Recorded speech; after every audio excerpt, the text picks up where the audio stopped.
My cousin Archie paid $50,000 over asking price for my dream cottage just to see me cry, bragging about the ocean view he'd stolen. He didn't know I'd already researched the vacant lot next door. So I bought it, built a spite fence, and ruined his investment. This is where the story truly begins, and you won't want to miss what happens. Make sure you're subscribed to see it through to the end. We're always curious. Where in the world are you all watching from today? Let us know in the comments. The air inside the municipal auction hall smelled like stale coffee and nervous sweat. It was a suffocating, humid heat that seemed to press against the back of my neck, but I refused to take off my blazer. I needed to look professional. I needed to look like I belonged here, even though my stomach was currently doing gymnastics that would have won a gold medal. Beside me, Tristan squeezed my hand. His grip was firm, grounding. He knew exactly what this meant to me. He knew that for the last 5 years, while other couples were going on European vacations or buying new Teslas, we had been eating rice and beans, driving a sedan with a rattling muffler, and saving every single spare cent for this specific moment. "You've got this, Emma," Tristan whispered, leaning in close so the other bidders wouldn't hear. "We have the budget. We've done the inspections. It's practically yours." I nodded, my eyes fixed on the projection screen at the front of the room. There it was, Lot 402, the seashell cottage. To anyone else, it was a disaster. The roof was sagging, the shingles were rotting off like dead skin, and the porch listed dangerously to the left. But to me, a landscape architect who spent her days fixing other people's broken spaces, it was potential. It was the only property in the entire county that had an unobstructed view of the Atlantic Ocean. Well, strictly speaking, it had a view over the derelict, weed-choked strip of land in front of it, but the angle was perfect. "Next up, Lot 402, the auctioneer announced, his voice booming through the crackling speakers. "Opening bid at $200,000. I raised my paddle, number 114. "I have 200. Do I see 210? 210 to the gentleman in the back." The bidding was slow at first. Most of the developers in the room weren't interested. The lot was too small for a condo complex, and the house was historic, meaning the red tape to renovate it was a nightmare. That was my advantage. I knew the zoning laws better than anyone. I knew how to navigate the historical society.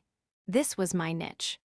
We hit 300,000, then 350. My upper limit was 425,000. That was everything. Our savings, a loan from my parents, and a terrifyingly large mortgage approval. 350 going once. The room went quiet.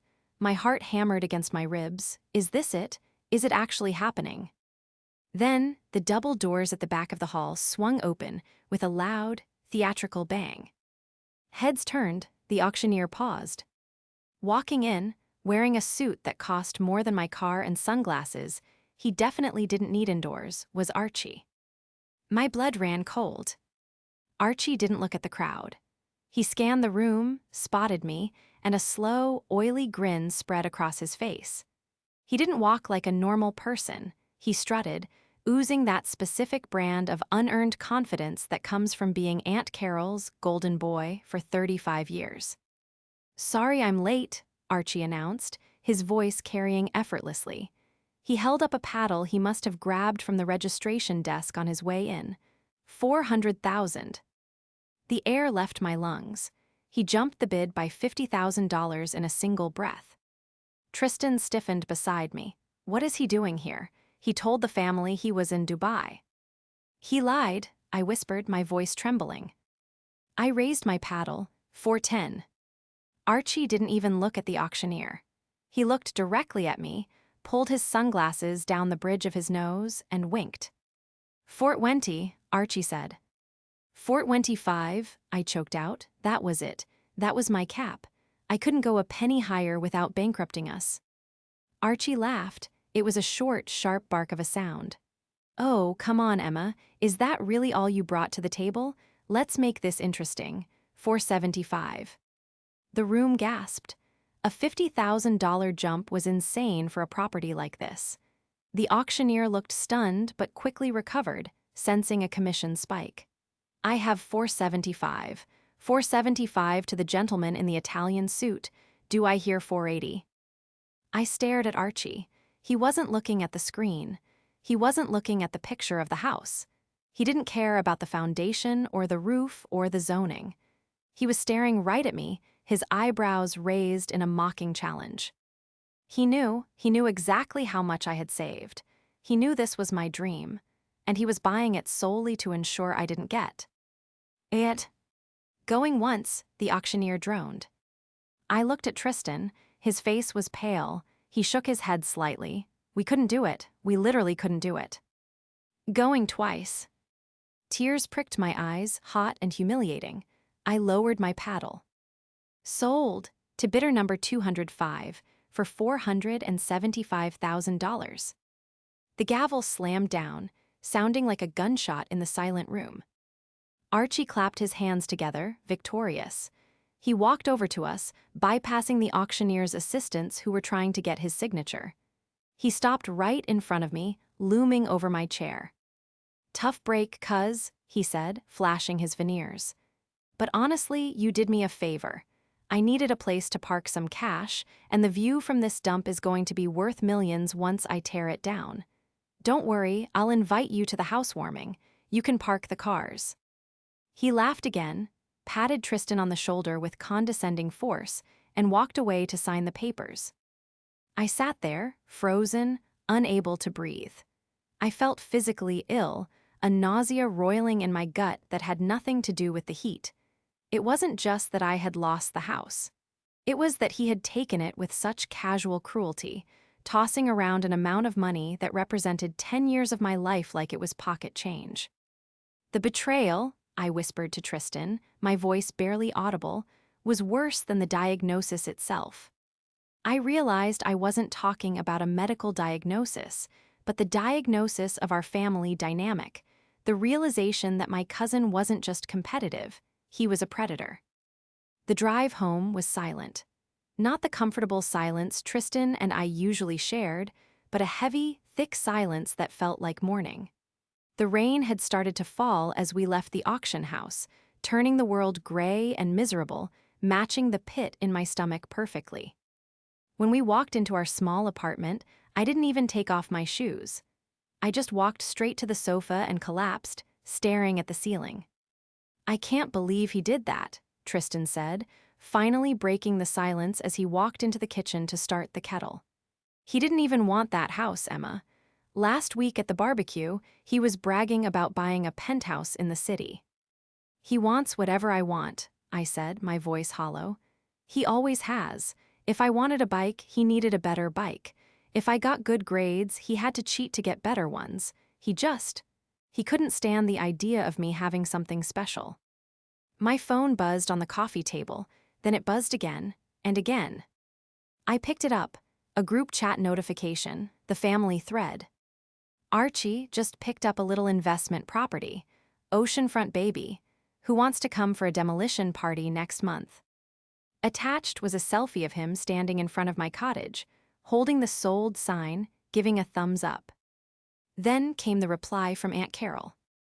"Aunt Carol, so proud of you, sweetie. You have such a brilliant mind for business. Emma, did you see this? Archie says you were there too. It's so nice you two can share these hobbies." I threw the phone onto the cushions. "Hobbies?" I spat out. "She thinks my career and my life savings are a hobby compared to his gambling." Tristan brought me a mug of tea and sat down, pulling my legs over his lap. "We'll find something else," he said gently.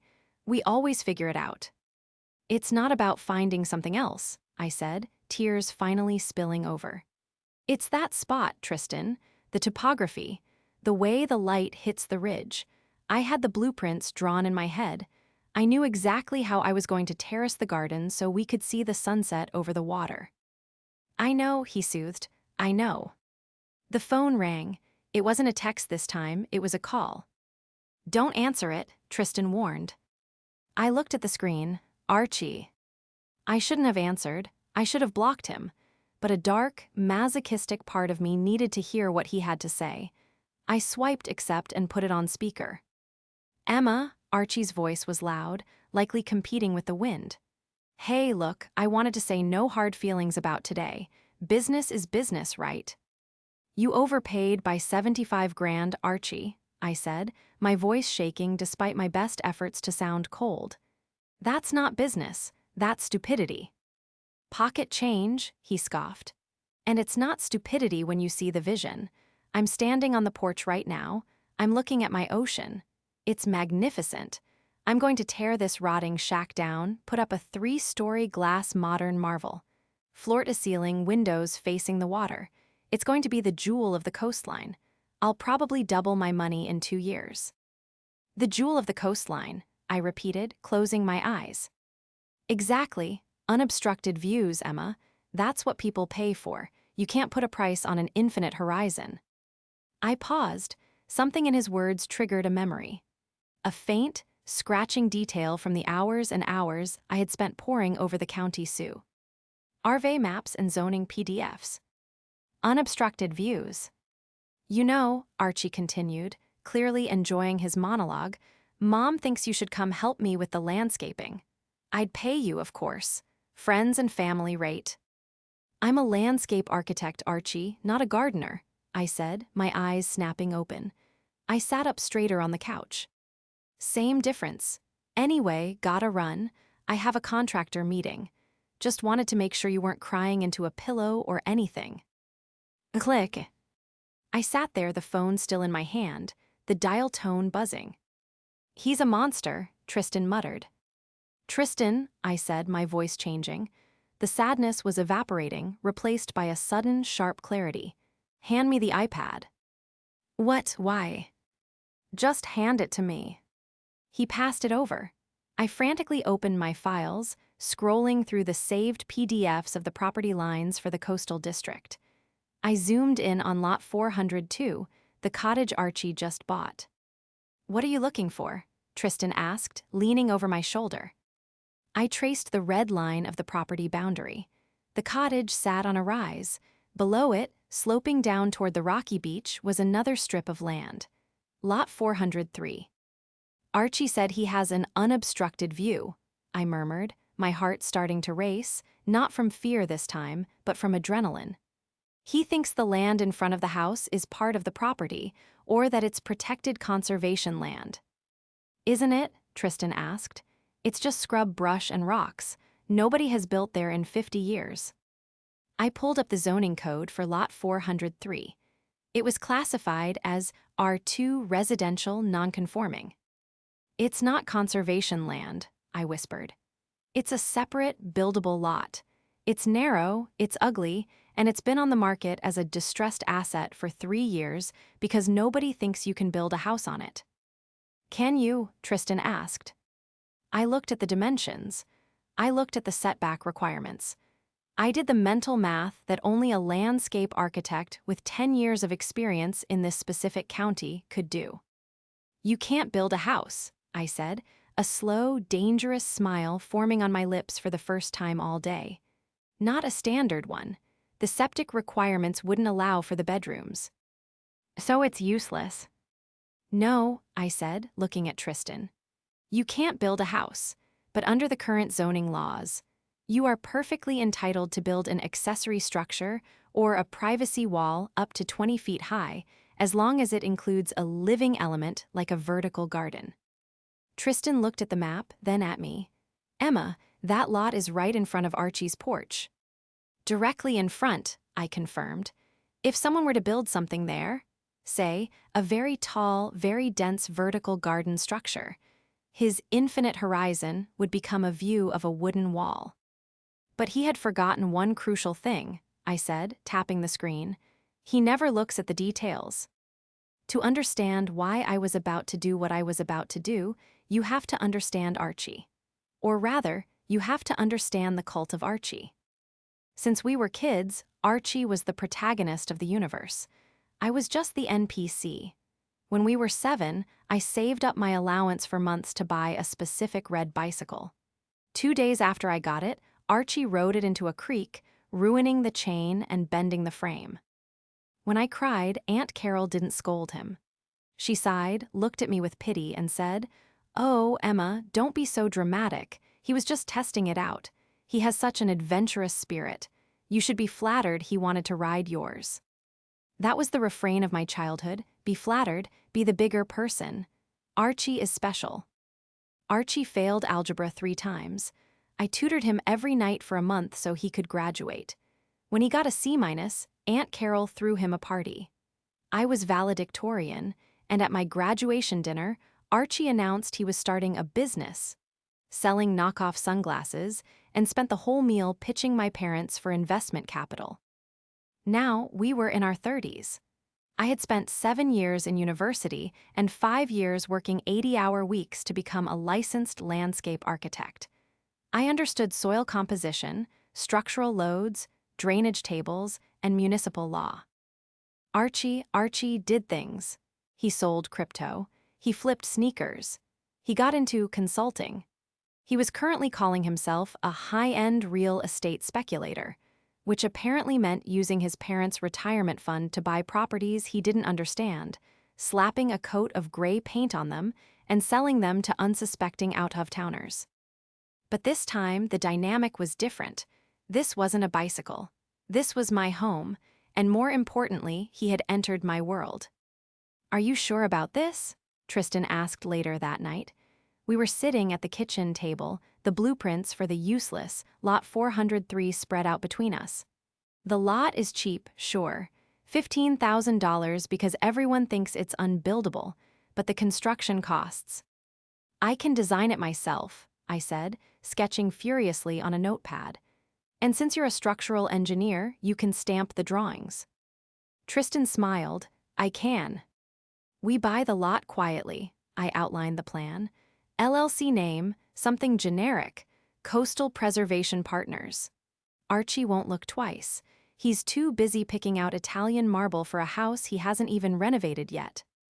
And then, I said, circling the elevation markers on the survey. We wait. We let him sink his money into the renovation. We let him tear down the old cottage. We let him frame up his 3-story glass monstrosity. We wait until he is leveraged to the hilt. "That sounds expensive for him," Tristan noted. "It will be," I agreed. "And just when he's ready to list it, just when he's counting his millions, we break ground." I looked at the map. The antagonist of my life was about to learn that in the world of real estate, the loudest person in the room isn't the most powerful. The person with the survey map is. "He wants a view," I said, dropping my pencil onto the table. "I'll give him a view. I'm going to give him a view of the most expensive, legally compliant, view-blocking fence this county has ever seen." The next morning, I called the listing agent for Lot 403. "You're interested in the strip?" the agent asked, sounding confused. "Honey, you know you can't build a dwelling on that, right? It's basically a glorified driveway." "I know," I said, keeping my voice steady. "I'm a landscape architect. I'm just interested in agricultural usage, growing some plants." "Suit yourself," the agent laughed. "The seller will probably take 10 grand just to get it off the tax books." "I'll send the check today," I said. The next 6 months were an exercise in patience that tested the very limits of my sanity. While Tristan and I quietly finalized the purchase of Lot 403 under the obscure LLC name, Coastal Windbreak Solutions, Archie began his assault on the landscape. He didn't just renovate the seashell cottage, he obliterated it.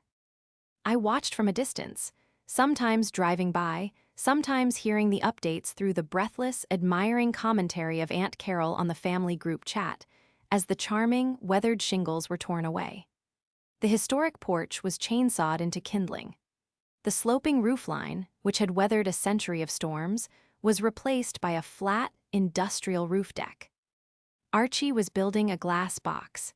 It was the kind of house that belongs in a magazine about Lowe's Angels billionaires, not perched on a rugged, salt-sprayed Atlantic coastline. It was all steel beams, sharp angles, and massive, floor-to-ceiling windows. Every single window faced the ocean. Every single room was oriented around that view. About 4 months into construction, my phone rang. It was Archie. "Emma, long time no talk," he shouted. I could hear power saws whining in the background. Look, I need a favor. The contractor is asking about native ground cover for the slope. Since you're the expert on plants, why don't you swing by? I'll give you the grand tour. You'll die when you see the master suite. I looked at Tristan across the kitchen table. We had just received the stamped approval from the county zoning board for our eco-friendly vertical windbreak and pollinator habitat. I'd love to come by, Archie, I said, a genuine smile touching my lips.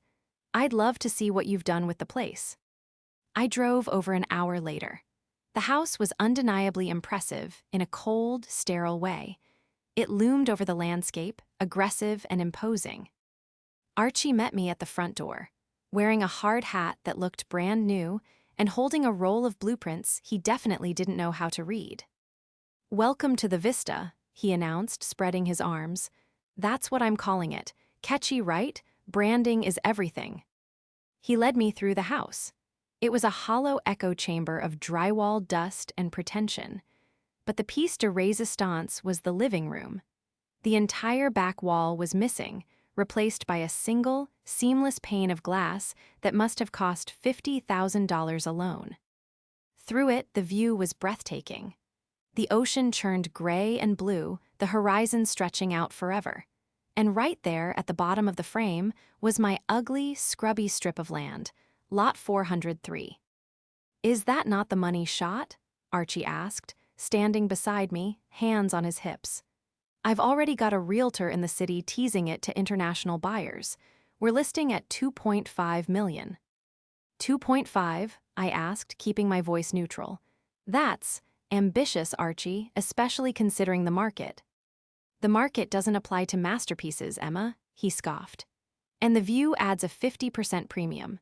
I'm leveraged to the eyeballs on this, sure. I borrowed against Mom's house. I took a bridge loan from a guy I know in the city at 12% interest, but who cares? Once this sells, I clear a cool millio. N in profit, easy money." I felt a cold knot form in my stomach. He borrowed against Aunt Carol's house. "You risked Aunt Carol's home for this," I asked, turning to look at him. "It's not a risk if you can't lose," he said, winking. "Besides, she believes in me, unlike some people." He gestured toward the window. "So, about that ground cover, I need something low, very low. I don't want a single blade of grass obstructing this sightline." I walked up to the glass. I looked down at the property line stakes, which were clearly visible. His manicured lawn stopped abruptly where the rough weeds of my lot began.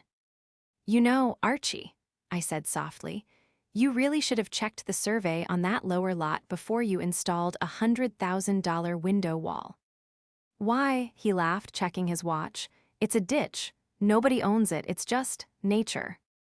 "Actually," I said, turning to face him, "someone bought it 3 months ago." Archie frowned, a flicker of annoyance crossing his face. "Who? The Conservation Trust?" "No, a private developer." "Whatever," he waved his hand dismissively. "They can't build there, it's too small. I checked." "You checked for a residential dwelling," I corrected him. "You didn't check for accessory structures." "You're boring me with the technical stuff, Emma. Just tell me what to plant on my side so it looks good for the brochure photos next week." I smiled. "Plant clover, Archie, it's cheap." I walked out of the vista with my heart hammering. He was leveraged. He had gambled his mother's safety net on this flip. If the house didn't sell, or if it sold for less than his loans, he wouldn't just be broke. He would drag the whole family down with him. For a second, I hesitated. Was I really going to do this? Then I remembered the auction. I remembered him laughing as he bid me up, purely for sport. I remembered him calling my career a hobby.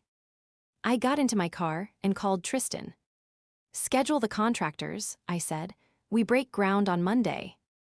Monday morning broke with a heavy coastal mist, the kind that muffles sound and makes the world feel small. But by 8:00 a.m., the silence was shattered by the roar of a heavy-duty diesel engine.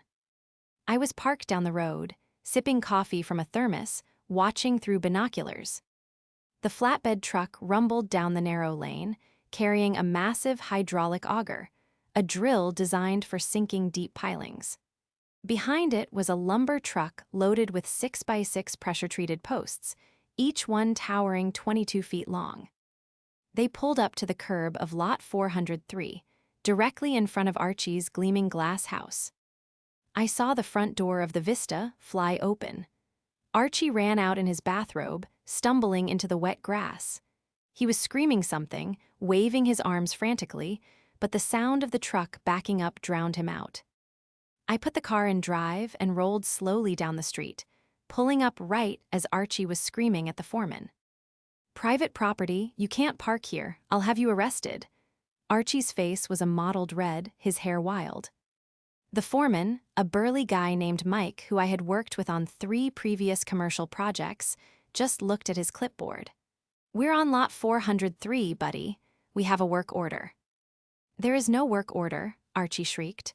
"Nobody owns this. Get off my lawn." "Actually," I said, stepping out of my car and closing the door with a satisfying thud. "They're not on your lawn, Archie. They're on mine." Archie spun around, nearly slipping in the mud. He looked at me, then at the trucks, then back at me. His brain seemed to be misfiring. What are you doing here?" "I'm meeting my contractors," I said, adjusting my raincoat. "I own lot 403. I bought it the week after the auction." Archie stared at me. He let out a breathless, confused laugh. You bought the ditch. Why? You wasted 15 grand on a patch of weeds." "I'm a landscape architect, remember?" I said, walking past him to the property line where Mike was waiting. "I see potential where others don't." "Well, tell them to leave," Archie snapped, regaining his composure. "I have potential buyers coming for a viewing on Friday. I can't have construction noise." "I'm afraid that's not possible," I said calmly. "We have a tight schedule. We're building a vertical biodiversity windbreak. It's a very complex structure." What?" "A fence, Archie," I said. "A very, very large fence." Archie froze. He looked up at the massive posts on the truck. He looked back at his house, his beautiful, glass-fronted house that relied entirely on the view for its value. "You can't," he whispered. "You can't build a fence there. There are height restrictions. You can't go over 6 feet."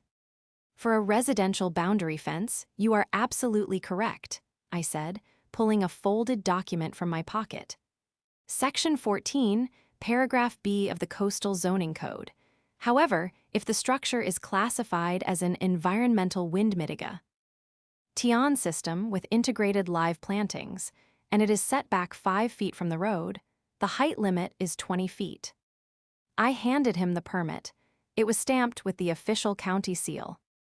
20 feet, Archie choked out. 20 feet, I confirmed. Which, by my calculations, is exactly 3 feet higher than the top of your living room window. Archie snatched the paper from my hand. His eyes scanned it frantically. This is bullshit. You're doing this to spite me." "I'm doing this to improve the local ecology," I said, my voice ice cold. "I'm creating a habitat for native pollinators. It just so happens that the best location for the windbreak is directly along the northern ridge of my property." "You're going to block the view," he said, his voice rising to a panic. "You're going to block the whole damn view." "Technically," I said, "I'm enhancing the view. Instead of the ocean, you'll be looking at a wall of sustainable English ivy. It's very calming." "I'll sue you," Archie screamed, spit flying from his mouth. "I'll sue you for everything you have. I'll bury you." "You can try," I said, turning my back on him. "Mike, go ahead and fire up the auger. Let's get these posts set before lunch." The engine roared to life. A massive steel drill bit began to tear into the earth, sending a spray of dirt into the air. Archie stood there, small and powerless in his bathrobe, as the first hole was dug into his financial future. The construction of the wall took 4 days. They were the most chaotic 4 days of my life. Archie didn't just try to sue, he went scorched earth. First came the police. Archie called them claiming I was trespassing and damaging his property. When the officers arrived, I showed them the survey stakes. The construction was fully within my lines. They told Archie to stop wasting their time and left. Then came the lawyer. A cease and desist letter was taped to my apartment door the next morning, claiming tortious interference with prospective economic advantage. I called Tristan's brother, who was a contract attorney. He read the letter and laughed. He has no case. You have a permit, you own the land. In America, you generally don't have a right to a view unless there's a specific easement. Does he have a view easement? No, I said, he didn't check. Then he's bluffing, he's trying to scare you. But the worst part wasn't the police or the lawyers. It was the family. By day 3, when the horizontal slats were being screwed into place, effectively turning Archie's panoramic ocean view into a view of pressure-treated pine, my phone blew up. Aunt Carol, Emma, how could you? Archie is distraught. He says you are ruining his investment on purpose. I raised you better than to be this petty. Uncle Dave, Emma, Archie says he stands to lose a lot of money if you don't take that thing down. We're talking about family money here. Be reasonable. I ignored them all. I stayed on the job site, overseeing every screw, every planter box. The structure was magnificent. It was a sturdy, timber-framed wall, standing a full 20 feet high and stretching the entire width of the property. On my side, it was going to be a lush vertical garden. On Archie's side, it was a blank, imposing wooden barricade. On the final day of construction, I was inspecting the irrigation lines when a sleek black Mercedes pulled up. It wasn't Archie. It was a man I didn't recognize, older, wearing a suit that looked serious. He walked up to the property line where I was standing. "Ms. Emma," he asked. "Yes." "I'm Robert Vane. I'm the primary investor in the Vista project." My stomach dropped slightly. This was the guy in the city Archie had borrowed money from. "Can I help you, Mr. Vane?" He looked up at the wall, then he looked at the house behind it. The wall completely eclipsed the first floor. The infinity view was now a view of lumber. The house felt claustrophobic, trapped behind the barrier. "Archie told me there was a minor obstruction involving a neighbor," Vane said, his voice dangerously calm. "This isn't minor." "No," I said, "it's 20 feet. This renders the property value significantly lower than projected," Vane said. He turned his cold gaze on me. "Is there a price to remove it?" This was the moment. I could have asked for money. I could have asked for a payoff. "It's not for sale," I said. "This is a permanent installation." Vane stared at me for a long moment, assessing me. Then he looked back at the house, where Archie was watching us from the second-floor window, looking pale and terrified. "I see," Vane said. "Well, that is unfortunate for Archie." He got back in his car and drove away. 10 minutes later, Archie came storming out of the house. He wasn't screaming this time. He was crying. "You have to take it down," he sobbed, clutching the fence posts. "Emma, please, Vane just called me. He's calling the loan. He says the collator. Al, the house is impaired. He wants his money back, all of it, plus the interest." "I don't have it," Archie choked out. "I spent it on the windows. I spent it on the roof. If I can't sell this place for $2 million, I'm bankrupt. And Mom, he has a lien on Mom's house." I looked at him through the gaps in the slats. The arrogance was gone. The golden boy veneer had cracked, revealing the frightened, incompetent child beneath. "You should have thought about that," I said, my voice steady but heavy with the weight of the moment, "before you spent $50,000 just to make me cry." "I'm begging you," he wept. "What do you want? I'll do anything." I looked at the house. It was a beautiful shell, trapped behind my wall. "I want the house," I said. Archie's head snapped up. "What?" "I want the house," I repeated. "But I'm not paying $2 million for it. I'm not paying $475. I'll pay off the lien you took on Aunt Carol's house, and I'll take over the mortgage, that's it. You walk away with nothing, but your mother keeps her home." That's robbery," Archie stammered. "I put $600,000 into the renovation." "And I put a 20-foot wall in front of it," I said. "Right now, that house is worth nothing to anyone but me, because I'm the only one who can take the wall down." I pulled a contract out of my bag. I had prepared it with Tristan's brother the night before. You have until 5:00 p.m., I said, or I plant the ivy. The deadline I had set was 5:00 p.m. At 4:15 p.m., the cavalry arrived. I was sitting on the tailgate of my truck, parked on my side of the wall, drinking a bottle of water and watching the shadows lengthen across the dirt of Lot 403. The air was thick with the scent of fresh lumber, and the salt spray from the ocean I couldn't see but could definitely hear. I expected Archie to come out with a pen. Instead, 3 cars pulled up to the curb of his property in rapid succession. First was Aunt Carol's beige sedan, then came Uncle Dave's truck. Finally, Archie's flashy lease sports car pulled in, boxing them all in.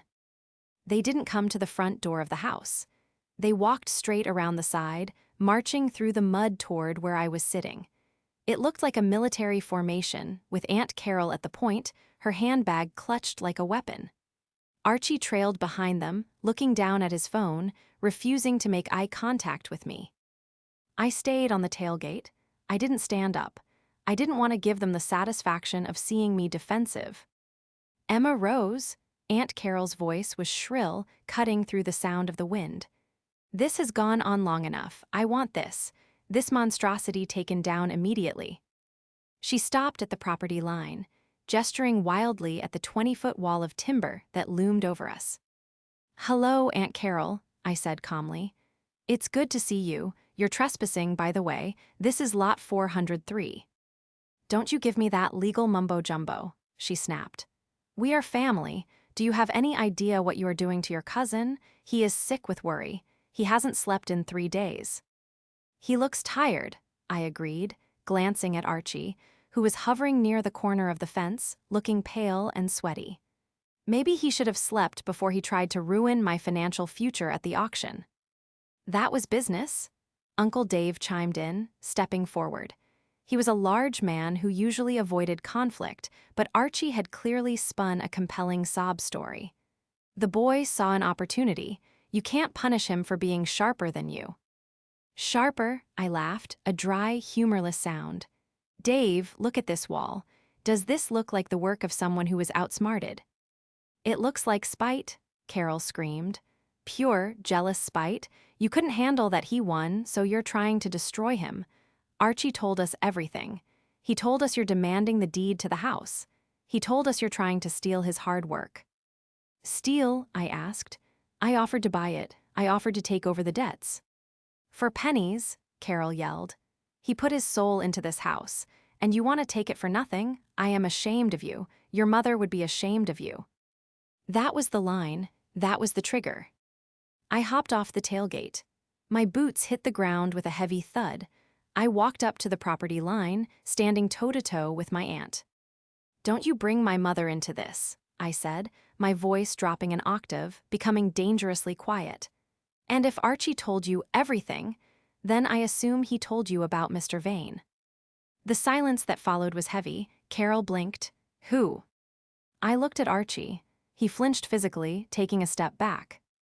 "Archie," I said, raising my voice so it carried over the wind. "You didn't tell her. You brought her here to fight your battle, and you didn't even give her the briefing."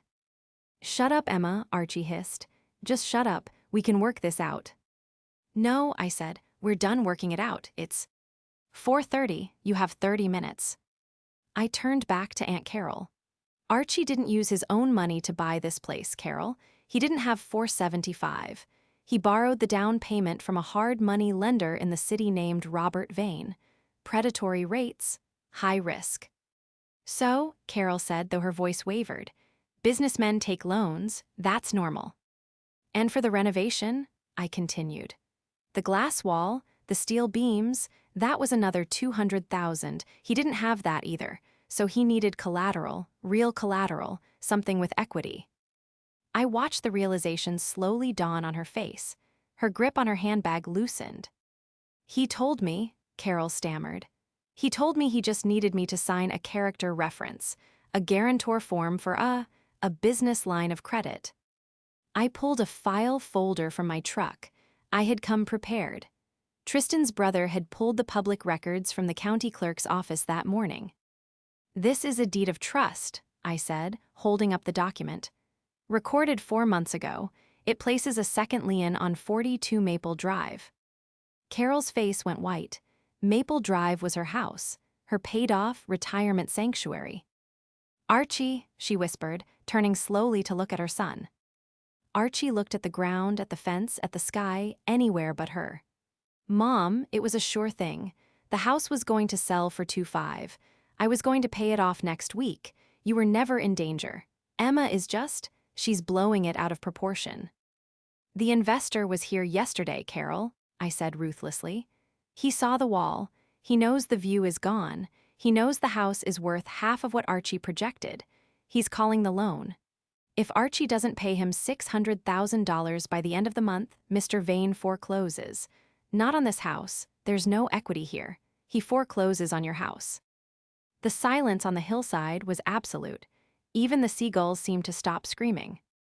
Carol stared at her son, the golden boy, the one who could do no wrong, the one whose bicycle accidents were always someone else's fault.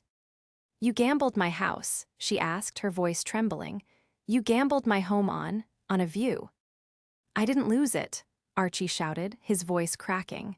"She did, Emma did. If she takes down the wall, we're fine. Tell her to take down the wall, Mom." He was still doing it. At 35 years old, he was still hiding behind his mother's skirt, demanding she fix his mess. But something had broken in Carol. I watched it happen. The lifetime of excuses, of enabling, of blind adoration. It all shattered under the weight of the terrifying reality that she might be homeless in 30 days. She turned to me. She didn't look angry anymore. She looked old. "Can you fix it?" she asked softly. "I can," I said. "My offer stands. I take the house. I take the debt. I pay off Vane immediately using my own financing. The lien on your house is released. Archie walks away with nothing, but he walks away clean, and you keep your home." Carol nodded, a single jerky motion. She turned back to Archie. He was opening his mouth to argue, to plead, to spin another lie. "Sign it," she said. "Mom, you can't be serious. This is worth millions. We can fight the fence in court. We can." "Sign the damn papers, Archie," she screamed, a primal sound of betrayal and fear that echoed off the wooden slats of my spite fence. "You risked my life. You lied to me. Give her the house and get out of my sight." Archie crumbled. Without his mother's unconditional belief, he was nothing but a fraud in a cheap suit. He looked at me, his eyes full of hate, but he knew he was beaten. I handed him the clipboard and a pen. He signed the deed transfer on the hood of his leased sports car, his hand shaking so badly he tore the paper. "You win," he spat at me as he threw the clipboard back. "I hope you rot in this place." "I don't plan to rot," I said, checking the signature. "I plan to garden." Archie was right about one thing. The house was a mess. Not physically, it was a brand new, high-end construction. But spiritually, it was a disaster. It was a cold, soulless box designed for a brochure, not for a life. It took 6 months to exorcise his ghost from the property. The first thing Tristan and I did was address the situation. We didn't tear down the wall, not immediately. We had bought the house for the cost of the debts, about $650,000. It was a steal for the location, but a stretch for our budget. We couldn't afford to tear down the wall and do massive landscaping right away. So we adapted. As a landscape architect, I know that a problem is just a design feature you haven't figured out yet. We cut sections out of the 20-foot fence, creating large, framed windows in the wood. But instead of glass, we filled the voids with lattice work and climbing hydrangeas. We lowered the center section to 4 feet, restoring the view from the living room, B. Ut kept the sides high to block the wind and provide privacy from the road. The spite fence became the garden wall. It became the defining feature of the property, creating a sheltered, secret garden courtyard between the house and the sea where the wind couldn't touch us. As for the house itself, we softened Archie's sharp angles. We replaced the cold marble floors with warm, reclaimed oak. We tore out the sterile white kitchen and put in navy blue cabinets and butcher block counters.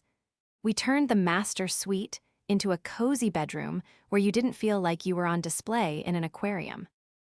We moved in just before Christmas. The family dynamic changed, as you can imagine. Archie didn't show up for Thanksgiving. We heard through the grapevine that he had moved 2 towns over. He was working as a sales associate at a high-volume car dealership. No more real estate speculation. No more consulting. Just a commission-based job with a boss who watched his hours. Aunt Carol came to Christmas dinner at our place. It was awkward at first. She was quieter than I had ever seen her. The golden boy pedestal had been smashed, and she was still trying to figure out who she was without it. We were sitting in the living room, watching the snow fall against the massive glass window.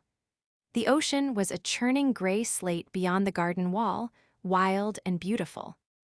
It's really beautiful, Emma," Aunt Carol said, holding a mug of cocoa. She looked around the room at the warm wood, the plants hanging from the ceiling, the soft light. "You made it feel like a home. Archie never could have done this. He just wanted a showroom."